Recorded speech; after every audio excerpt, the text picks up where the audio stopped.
आज हम बात करेंगे के शेप्ड इकोनॉमिक रिकवरी के बारे में। सबसे पहले हम बात करेंगे आर्थिक सुधार की, जो हमारी इंडिया की इकोनॉमी है उसमें कैसे सुधार आए। इस विषय में अलग अलग इकोनॉमिस्ट की अलग अलग राय है।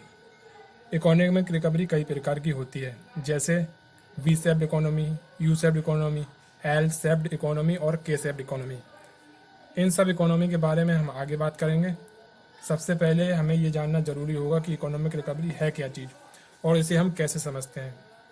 इससे पहले कि हम इस वीडियो की शुरुआत करें, आप सभी लोगों से गुजारिश है कि जो भी इस चैनल पर नया आए हैं वो सब्सक्राइब जरूर कर लें और साथ साथ बेल आइकन को भी जरूर दबा दें, जिससे हमारे चैनल पर आने वाली हर वीडियो की नोटिफिकेशन आप तक आसानी से पहुंच सके। चलिए शुरू करते हैं। एक किसी भी इकोनॉमी का आर्थिक सुधार तब होता है जब एक अर्थव्यवस्था मंदी से दोबारा सुधार की ओर बढ़ती है।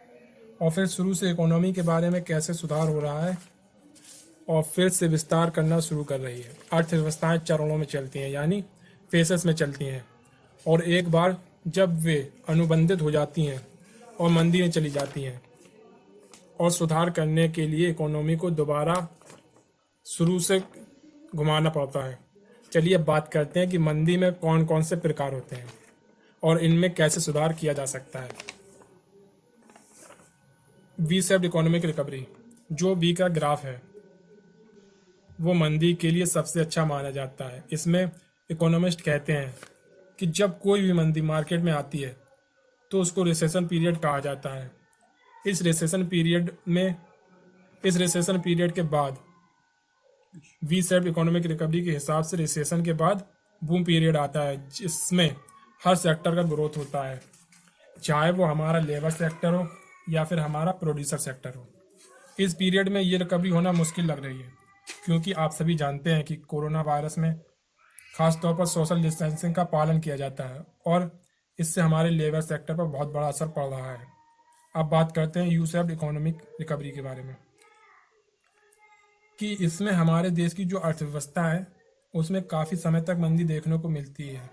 जैसे कि आप लोग इस ग्राफ में देख रहे हैं कि सबसे पहले एकदम से रिसेशन पीरियड आ गया है, जिससे हमारी इकोनॉमी पर भारी असर पड़ेगा और आगे भी मंदी चलने के आसार दिख रहे हैं। फिर थोड़े समय बाद किसी भी पेंडेमिक का असर कम होने पर मार्केट में सुधार आता है, जिससे हमारे देश की इकोनॉमी में धीरे धीरे सुधार आता है। अब बात करते हैं हम एल शेप्ड इकोनॉमिक रिकवरी के बारे में।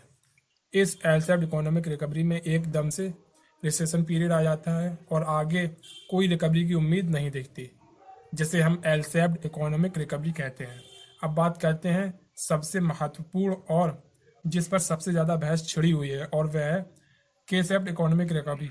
आखिर के शेप्ड इकोनॉमिक रिकवरी है क्या, इस बारे में हम जानेंगे। जैसे कि के का आकार होता है, इस ग्राफ में आप देख रहे हैं, जिसमें एक लाइन ऊपर की तरफ है और एक लाइन नीचे की तरफ होती है।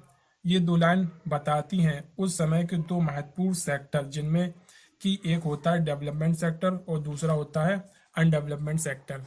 डेवलपमेंट सेक्टर जैसे कि अभी कोरोना वायरस पैंडेमिक चल रहा है, आप सभी जानते हैं, जिससे हमारे देश की जीडीपी पर बहुत बुरा असर पड़ रहा है।